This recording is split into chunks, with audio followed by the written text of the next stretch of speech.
Alain Douc pour les dénonciations de ce début du mois de décembre. Et pour une dénonciation, c'en est une, hein, elle va bousculer. Elle est portée par une... Vos dénonciations sont de plus en plus compliquées ces derniers temps. Vous avez mangé le cheval. Trop compliqué. Donc, c'est une jeune Camerounaise, elle est étudiante. Elle doit avoir dans les 21 ans, 22 ans maxi. Alors, comme ça, son histoire, c'est que sa mère, en réalité, pendant qu'elle avait encore 1 an, sa mère l'a eu à 19 ans, il faut le dire, et dans la vingtaine, sa mère a épousé quelqu'un de très important aujourd'hui. Vous comprenez, il est très riche. Donc la mère a couché cet enfant avant le mariage. Oui, 1 an avant. Avec quelqu'un d'autre. Oui, avec quelqu'un d'autre qu'il a finalement épousé quand la mère avait 20 ans. Parce que la mère l'a eu à 19 ans, la fille en question. Attends un peu. C'est le papa qui a enceinté la maman? Non. Voilà. Elle avait déjà un enfant à 19 ans quand le monsieur vient d'épouser à 20 ans. Pas bien. Voilà, il est très riche, etc. Il va reconnaître tout de même l'enfant en question. Il va reconnaître l'enfant. Alors, le mariage de la mère est quand même assez tumultueux, il faut le dire. Parce que son mari, c'est un vrai tombeur, comme on dit, un homme à femme. Donc, elle était toujours là, impliquée à avoir un regard sur les activités extra-conjugales de son mari. Vous voyez, ce genre de femme, finalement, elle n'a jamais la paix, etc. Et ça a impacté sa santé. Au point où, finalement, elle a eu un AVC. Oh là là. Qui l'a handicapé. Et ça, pas qu'un peu. Donc, 20 ans de mariage après, au regard du handicap et tout, le monsieur lui dit, tu vois, tu es déjà handicapé, moi je suis toujours en activité et tout, donc je ne sais pas comment on va gérer l'affaire, mais je pense que tu devrais m'autoriser à prendre une autre femme. Au regard de la situation, la femme dit, bon, vraiment, je vois que je suis fortement diminué, je ne suis plus vraiment une femme. Donc, tu peux aller, tu peux prendre une femme, il n'y a pas de problème. Bon, le type dit, sauf qu'en prenant une femme, je ne sais pas. Je te vois venir. Il y a la situation quand même de mes biens et tout. Tu vois un peu ce que ça va orchestrer. Donc, ça va induire. Voilà. Il y a une induction là, tu n'auras plus la priorité, etc. Bon, tu vas perdre quand même une partie du patrimoine. Ça, c'est une conséquence. Bon, je ne sais pas. Mais vu sous cet angle, ce que je te propose, c'est que tu conserves le patrimoine, qu'on conserve le patrimoine tous les deux, mais il faut donc que tu fasses une proposition en ce sens pour que j'épouse quelqu'un de chez toi et que le patrimoine soit conservé. Elle n'a pas fait d'enfants? Non, elle a fait des enfants. Ils ont 6 enfants. En tout cas 5 qu'elle a eu avec le monsieur. Hein, plus la fille qui nous porte la dénonciation, qui est l'aînée qu'elle a eu avant, mariage, mais que le monsieur a reconnu. Donc au total, ça fait 6 enfants. Mais 5 véritablement avec le monsieur. Voilà. Donc, finalement, sur la proposition de l'époux, sur ce sujet, il va loin. Il dit que je te propose, donc tu sais que ta fille là, bon, tu le sais, je l'ai reconnu, c'est vrai, mais je ne suis pas son père. Je ne suis pas son père biologique. Donc du coup, je te propose de la prendre en mariage pour que le patrimoine soit préservé, pour qu'il ne se... C'est la femme handicapée qui propose sa fille? Non, c'est la proposition. La femme était d'accord sur la base de... Tu peux prendre une femme comme ça. Il dit donc, donne... Donne-moi ta fille. Il faut que le patrimoine soit préservé, ton patrimoine soit préservé. Donne-moi ta fille. Parce que je laisse être reconnu, mais je ne suis pas son père biologique. Avec 6 enfants déjà. Oui. Elle, au total, avec la fille en question, ça fait 6. Mais ils ont eu 5. Hein, avec la dame en question. La fille, elle était déjà née un an avant qu'il n'ait pas. Nous comprenons, c'est Bertrand qui était distrait. Il nous dérange. Donc la mère finalement dit, elle réfléchit sur l'affaire. Et elle se dit, bon, elle va faire cette concession. Wow. Mais il faut en parler à la fille. Et la fille, je tiens à vous dire, en faisant sa dénonciation ce matin, elle me charge de vous dire qu'elle n'est pas dans cette histoire. Donc les conseils que vous allez donner ce matin, vous les donnez en tenant compte qu'elle n'est pas partant dans l'affaire en question. Elle connaît nos conseils. Elle vous dit qu'elle n'est pas... Ceux qui ont déjà pour intention de lui dire de faire comme je vais vous présenter là tout à l'heure, elle dit qu'elle n'est pas là. Bon, c'est une parenthèse. Toujours est-il que la mère est partante. Finalement, elle en parle à la fille qui est scandalisée. La fille elle fait le constat qu'elle reçoit déjà des attentions particulières de son père, qui exige maintenant d'être appelé non, tonton, ne m'appelle plus papa, appelle-moi tonton. Il y a des yaris qui tombent par-ci, l'argent, des soins. Le cadeau. Trop de cadeaux là, trop de cadeaux à la maison même et tout. On fait aménager une chambre à nouveau là, spéciale pour elle. On la déconnecte de sa soeur avec qui elle partageait la chambre pour qu'elle soit seule maintenant, etc. Bon, elle est quand même marquée par toutes ces attentions particulières de la part de papa ces derniers temps. Bon, elle se dit que certainement, on veut l'investir de charges particulières comme maman est devenue un tout petit peu inapte, donc elle doit assumer la succession, c'est elle dont la maman, mais pas dans le sens que je vous révèle. Bon, elle se dit jusqu'à là, il n'y a pas de problème. Sauf que papa, qui ne veut plus être appelé papa, mais tonton, va finalement, au bout de quelques temps, l'appeler. Passer à la vitesse supérieure. Au bureau, pour lui dire, ben écoute, voilà. Voilà la situation telle qu'elle se présente, tout ce que tu as vu là, j'ai fait ces derniers temps, c'est parce que, voilà, ta mère, voilà. Donc du coup, il faut que ce soit toi qui prennes la relève. Et, elle est scandalisée, elle n'arrive pas à comprendre ce qui lui arrive. Le monsieur lui dit que bon, c'est comme je t'ai dit. Et quand je te dis, voilà, de ne plus m'appeler papa, c'est que je prépare le terrain justement, et puis nous en sommes là. Donc, ce qui va se passer, c'est que tu dois prendre la relève de ta mère et devenir, passer du statut de la fille à l'épouse. Elle va se retirer, parce que vraiment pour elle, c'est le ciel qui lui tombe sur la tête. Elle va aller en parler à ses deux frères, c'est-à-dire le garçon qui la suit et puis la fille qui suit le garçon en question. Donc c'est deux cadets immédiats. Eux, ils sont vent debout par rapport à cette situation. Ils ne veulent pas entendre parler d'une pareille histoire. Il faut que papa arrête ça tout de suite. Il doit arrêter ça. Qu'est-ce qu'il est en train de faire là comme ça? C'est du grand n'importe quoi. Bon, elle est confortée puisqu'elle-même c'est sa position. Elle va quand même aller chercher à trouver encore d'autres soutiens. Maintenant, auprès de sa famille maternelle, parce que du côté de sa mère, ils sont dans notre région de l'Est. C'est une tribu, une ethnie de l'Est. Et là-bas, ses oncles et tantes, voilà, sa famille du côté de sa mère. Je lui dis, mais attends, hey, comment tu veux nous faire perdre notre patrimoine comme ça? Non, on ne joue pas avec ce genre de choses. Moi-même, le problème. Hein, bon, toi-même, tu sais, et tu as fini par apprendre que, bon, ce n'est pas ton père biologique, donc tu dois l'épouser. Elle est dépassée par ce que ces gens-là de ce côté-là lui disent. Elle va encore chercher du réconfort du côté maintenant de sa famille par alliance, c'est-à-dire la famille du monsieur, du tuteur là, et tout. Qui l'ont vu grandir, qui l'ont adopté finalement comme leur fille et tout. Elle va aller de ce côté-là. Eux, ils sont dans chez moi, c'est le grand BAM. Et là-bas, on lui dit que le problème. Il n'y a pas de problème, puisqu'en fait, bon, nous on t'a adopté comme notre enfant et tout, mais à la base, bon, on te le dit maintenant, à la base, on t'a trouvé, c'est pas ton père. Donc tu peux gérer, aller dans le sens de ses aspirations et tout.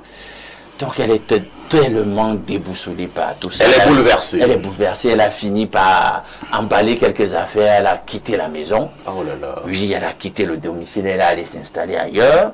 Et sa sœur cadette dont je vous parlais, celle qui vient après le garçon qui la suit, elle aussi a quitté la maison. Oh là là. Non.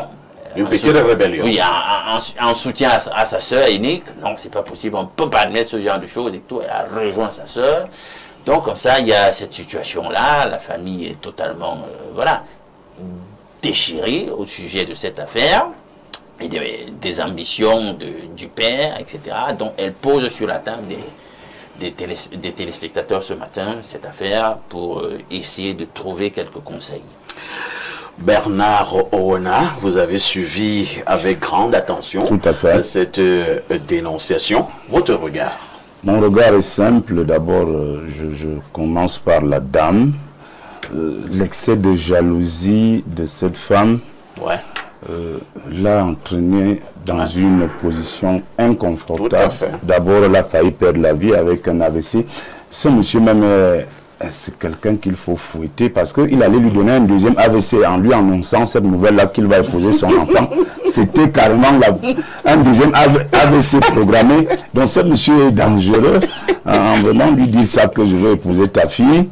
Mais je pense que ce monsieur savait ce qu'il faisait. Bon, maintenant, donc, la dame, c'est pas, moi, je ne m'intéresse pas beaucoup à la dame. Je dis seulement que, aux femmes qui nous écoutent, qui nous regardent ce matin, quand vous avez un homme riche, qui a des moyens, bien nantis, parfois, vous savez, c'est pas, les riches ne cherchent pas les femmes, hein. Oui, c'est les femmes qui cherchent les riches. Oh là, oui, c'est clair. C'est la vérité, les riches ne cherchent pas les femmes. Parfois, ici, dès que vous avez 200, 300 millions ici à Yaoundé, vous n'allez pas, c'est pas vous n'allez pas vous transpirer. Ce sont les femmes qui elles vont vous chercher, elles vont vous dénicher. Partout où vous vous cachez, elles vont venir vers vous parce qu'ils sentent l'argent, l'odeur de cette affaire-là. Donc, quand vous avez un mari qui est riche, plutôt que d'avoir des problèmes de jalousie, il vaut mieux se concentrer sur comment sauvegarder le patrimoine.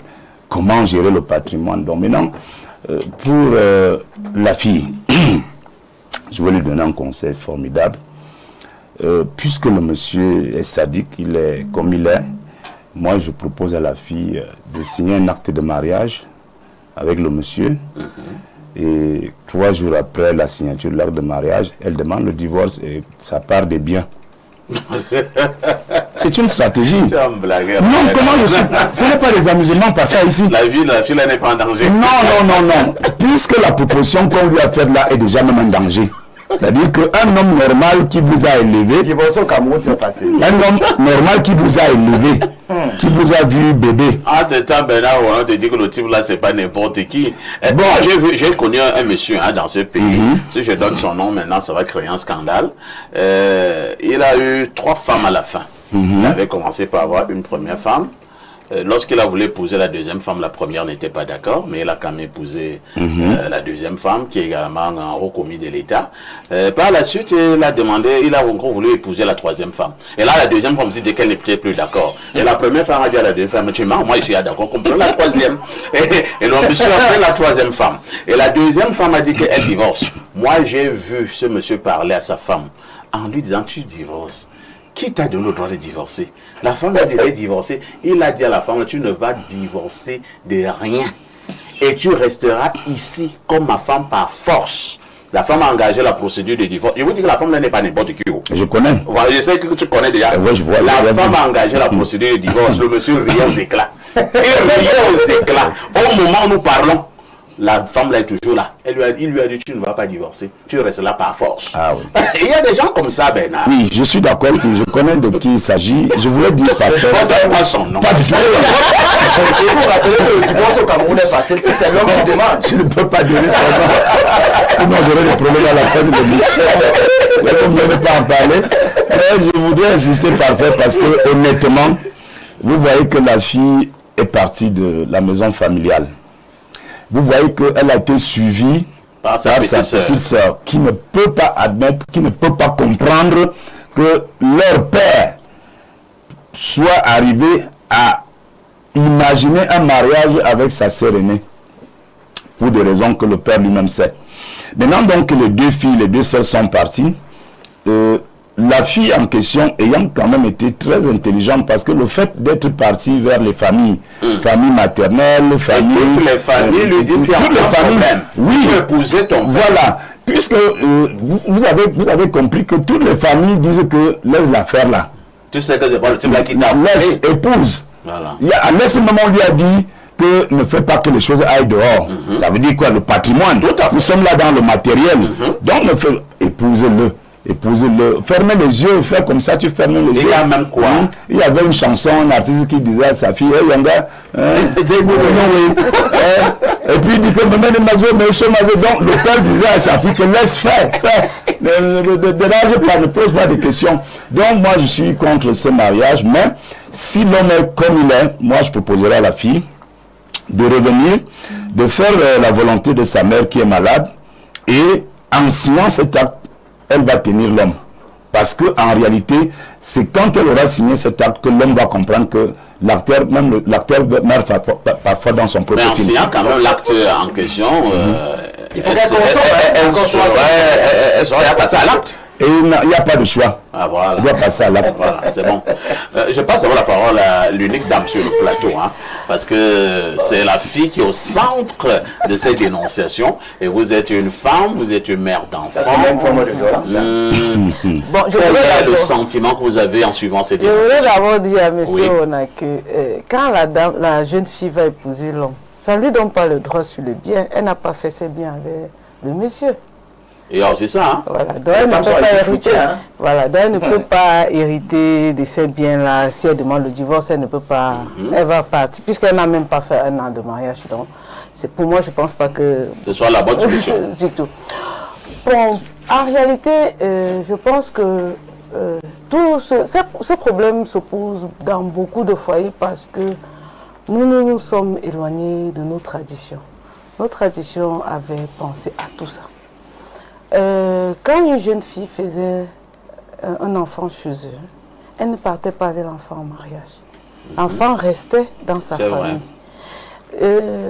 Donc, il faudrait que, ça c'est pour nous tout ça, c'est pas, je ne suis pas encore chez la jeune dame, il faudrait que nous nous reconnectons, à nos traditions et que nous fassions ce que nos parents faisaient avant. Vous voulez nous faire comprendre que nos arrière-grands-parents voyaient des choses très loin. Oui, bien sûr. Oui. Donc, quand je dis ça, je voudrais aussi dire que si le monsieur, aujourd'hui, jette son dévolu sur la jeune femme, la maman devrait même dire que Dieu l'a beaucoup protégée. Ah bon? Parce que qui vous dit que le papa ne regardait pas sa jeune fille depuis et il n'avait juste pas le courage de passer, oui. Et maintenant, quand il a eu l'occasion de AVC et autres, il a le courage de dire, bon, comme tu es, est-ce que... Parce que pour moi, c'est un blasphème. Un papa, tu ne peux pas éduquer un enfant et tu... Non, il aurait pu dire même encore, puisqu'on voyait ça chez nos grands-parents avant, il aurait pu dire que si tu as une soeur, donne-moi une soeur ou ta cousine. Peut-être encore, même comme ce n'est pas toujours compréhensible pour certaines femmes, mais c'est encore que de jeter son dévolu sur son enfant qu'il a éduqué. Qui plus est, son nom est porté sur l'acte de l'enfant. Moi, je pense que à la fille, je dirais même, ne rentre même plus jamais là-bas. Remets lui-même, c'est... Maman, remets lui-même, c'est quoi la yayari, c'est... Oui, tu n'as pas la petite fille. Tu n'as pas besoin.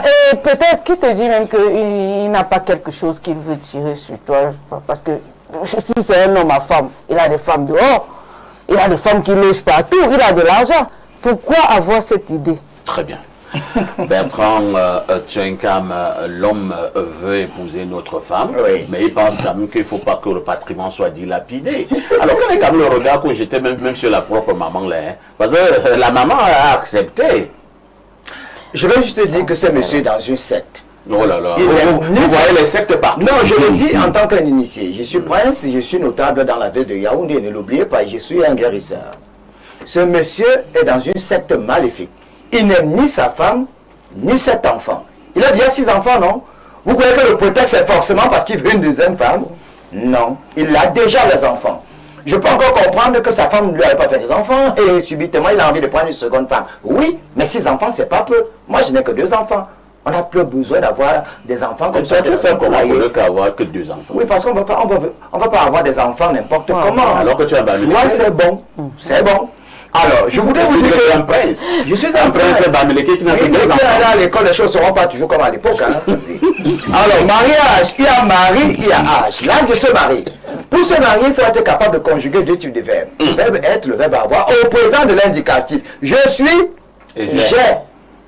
Et nous, dans notre tradition, pour se marier, on étudie le mariage. On va même dans le Gambie. Je suis en train d'aller où? Est-ce que la fille que je vais épouser là, elle a une dette mystique? Est-ce que je peux éponger cette dette? Si dans notre famille, nous avons le feu, il est mieux d'aller dans une famille où on a le vent, parce que le vent attise le feu.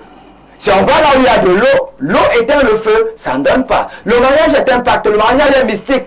Le mariage n'est pas une fusion, c'est une union. Si notre famille, nous avons le serpent, on ne va pas là où il y a les mangoustes, parce que les mangoustes mangent les serpents. Ça ne marche pas. Si vous êtes dans une famille, vous avez pour totem le chien, n'allez pas chercher les chats. Si vous avez le chat, n'allez pas chercher les souris. Le mariage, c'est une concordance. Mystiquement, on étudie le mariage avant de s'engager. J'ai l'impression que la maman qui est là, elle est naïve depuis Mathusalem. Avec ce monsieur, elle n'a pas étudié le mariage. Et ça ne sert à rien d'être jaloux. Le mariage, ce n'est pas une fusion, on n'est pas mélangé. C'est une union. Même la mort vous sépare. Il faut dire que juridiquement, la femme, elle est usufruitière. Et la femme ne gagne dans le mariage qu'elle a fait des enfants. Donc même si la fille, si se marie à ce monsieur, elle n'a rien du tout. Parce que la femme est usufruitière. Quand un homme décède, elle avait les actes, voilà mes enfants. La femme ne profite que derrière les enfants. Hein. Elle-même n'a pratiquement rien du tout. Donc en épousant ce monsieur, elle gâche sa vie. On ne va pas l'encourager dans l'inceste. Bon, en tant que traditionnaliste, si elle épouse ce monsieur, sa vie est gâchée. C'est une dette mystique, c'est une forme de malédiction. Vous savez, dans nos us et coutumes, quand un papa a couché, si vous couchez, est-ce que vous savez que nous on a eu des cas comme ça dans notre famille, hein? C'est-à-dire si la grande sœur a sorti avec le même monsieur, si la grande sœur et la petite sont sorties avec le même monsieur, il y a tout un rite à faire pour éviter la malédiction dans la famille. Moi je connais des gens qui ont épousé des jumelles, hein? Oui, ça et la famille est prospère. Oui, prospère physiquement mais mystiquement souillé. Est-ce que vous savez que ne regardez pas la richesse en termes d'argent, hein? Je vous parle des cas qui sont légion. Il y a des individus à côté de vous qui ont l'or du monde, mais ils ont des enfants zinzin. Il y en a qui croient qu'ils ont réussi leur vie alors que les femmes sont dans les cages. Au village, je connais également des... Donc ne regardez pas la réussite. La réussite, c'est un peu comme le bonheur, c'est relatif. Non, ne regardez pas tel ministre, il est bien. Mais demandez-vous pourquoi les enfants zinzin, ce sont des formes de malédiction. Je voulais chuter. Oui. Un homme qui a couché avec une maman et qui a couché avec la fille de la maman, il y a forte chance que si cette fille conçoit, que l'enfant soit zinzin, mongol, autiste, ce sont des formes de malédiction. Et chaque fois que vous voyez un enfant autiste dans une famille, un enfant mongol dans une famille, un enfant zinzin dans une famille, soyez-en sûr, cette famille a une dette mystique, il y a quelque chose qui n'a pas été... Est-ce que vous n'exagérez pas? Je n'exagère pas, je vous parle en tant que traitant, en tant que... Vous allez faire en sorte que tous les enfants mongols que nous avons dans nos familles, les gens commencent à dire quelle est la dette mystique. Est-ce que vous savez que même quelle est la dette mystique que nous avons? Est-ce que vous savez que même la police explique? La police explique. Papa, ici, si quelque chose vous arrive, soit c'est votre faute, soit c'est la faute de vos aïeux. C'est compris. Dieu bénit toute la vie, mais il maudit jusqu'à la 4e génération. Merci. S'il y a une tare dans la famille, sachez qu'il y a une dette qui n'a pas été épongée. C'est compris. Alain, donc... la famille a besoin d'une cure d'exorcisme. Hein? Pas de course, que devons-nous faire? La fille est venue parce qu'elle veut un conseil. La famille, par l'alliance de son père, lui dit qu'il n'y a aucun souci. C'est pas le monsieur qui est le géniteur, donc elle peut aller avec le monsieur là. La famille de sa maman, sa propre maman, lui a dit qu'il n'y a aucun problème. Faut pas que le patrimoine aille ailleurs. Maintenant, il n'y a que quelques frères qui sont opposés à cette affaire. La fille est partie. Qu'est-ce qu'elle doit faire? Oh là là. Bon, vous savez, je viens de lire ici, là, c'est dans Lévitique 18:15, tu ne dévoileras pas la nudité de ta belle-fille. C'est la femme de ton fils, tu ne dévoileras pas... Au verset 16e, on dit tu ne dévoiles... Bon, bref, c'est une série de proscriptions. Hein? À 17, on dit tu ne dévoileras pas la nudité d'une femme et de sa fille. Et le Lévitique 18, verset 2 dit...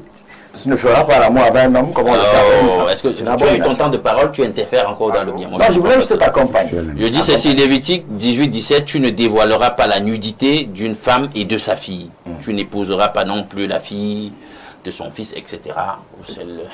Donc, la parole de Dieu, la Bible, dit qu'on ne doit pas coucher la fille née de sa femme. Bon, si toi tu n'es pas chrétien. Bon, s'il n'est pas chrétien, c'est pas grave. Au moins, je sais que le pays, valable pour les chrétiens. Le pays est quand même composé d'une énorme communauté de chrétiens, donc il fallait quand même le rappeler. Donc, même si l'enfant n'est pas son enfant biologique, ça ne change en rien le principe. Il y a sur le principe moral un inceste quand même qui est perpétré. Il faut dire que tu as élevé cet enfant, elle porte ton nom, tu l'as reconnu, donc même sur le plan de la légalité, c'est ta fille. Tu fais comment pour défendre ça par la suite? Vous voyez, on est dans une société où l'argent amène à détricoter tous les systèmes de valeurs. Parce que c'est ça le problème. Tout ce que vous voyez là, ils savent que la jeune dame a raison de s'opposer. Ils savent que leurs neveux et nièces qui soutiennent leur soeur ont raison.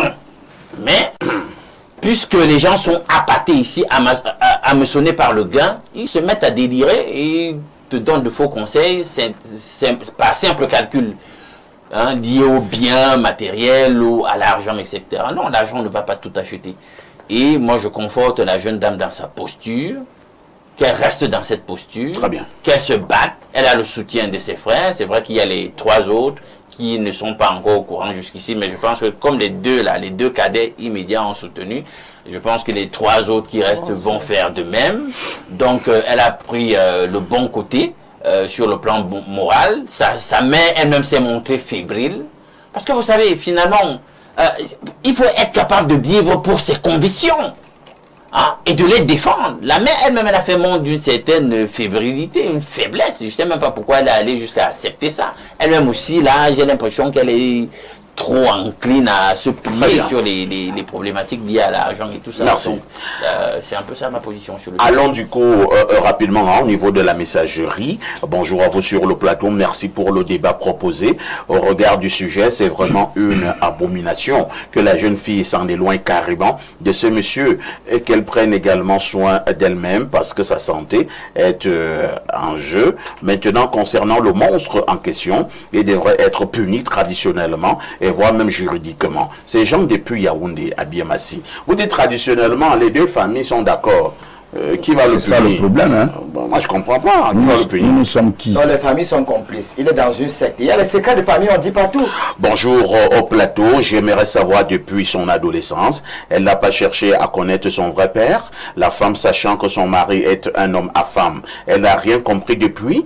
Que les femmes, malgré la position confortable de vos maris, montrez toujours les pères biologiques aux enfants. Traditionnellement, si elle épouse, son étoile disparaît et ses chances sont en danger. Lévitique 18-17. Et qu'elle évite et s'éloigne d'eux, c'est une abomination. Un autre message ce jour, nous prenons le message du 213, hein, c'est un message de l'Algérie. Bonjour, perfecto. Le sujet de ce matin demande beaucoup de sagesse et concernant ce genre de sujet, seuls les initiés et les sages comme nous doivent être consultés. Incroyable. Le monopole de la sagesse. Il peut avoir raison. Ce problème énigmatique révèle la problématique et le rôle de la polygamie. La polygamie n'est pas une affaire d'élit ou de sexe. La polygamie est plus profonde. Cette fille doit savoir qu'elle est la pièce maîtresse et qui va décider du sort de l'avenir et de l'avenir de cette famille. Le destin de cette famille repose sur elle. Et est-ce que son idéologie, c'est l'État unitaire ou le fédéralisme? Si elle accepte le fédéralisme, qu'elle assume les conséquences. Moi, je pense que ce monsieur est un monsieur très visionnaire. Et la fille doit accepter cette proposition, non pas par amour, surtout que l'amour n'est pas l'unique raison, mais elle doit l'accepter pour préserver l'harmonie et le patrimoine familial. Et éviter qu'un autre démon vienne de dehors pour infiltrer et détruire cette famille. Et certains hommes sont polygames parce que leur première femme est stérile, d'autres sont polygames parce que la première femme est malade, d'autres le sont parce qu'ils sont des rois et il faut préserver son royaume, etc. La polygamie n'est pas une affaire de sexe, mais plutôt une solution. La fille doit accepter la proposition. Non, il raconte des histoires.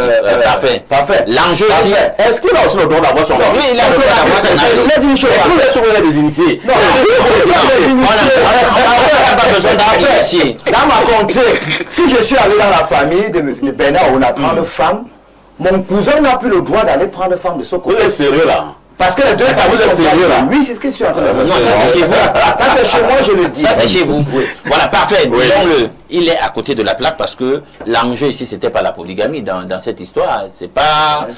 non. Le problème, c'est qu'il est libre de... On lui a dit de prendre une seconde femme. Mais il veut simplement... Nous avons encore des tonnes de messages. Hein. Désolé, mais nous avons la course contre la montre. Nous marquons une touche pause parce qu'elle s'impose d'ailleurs.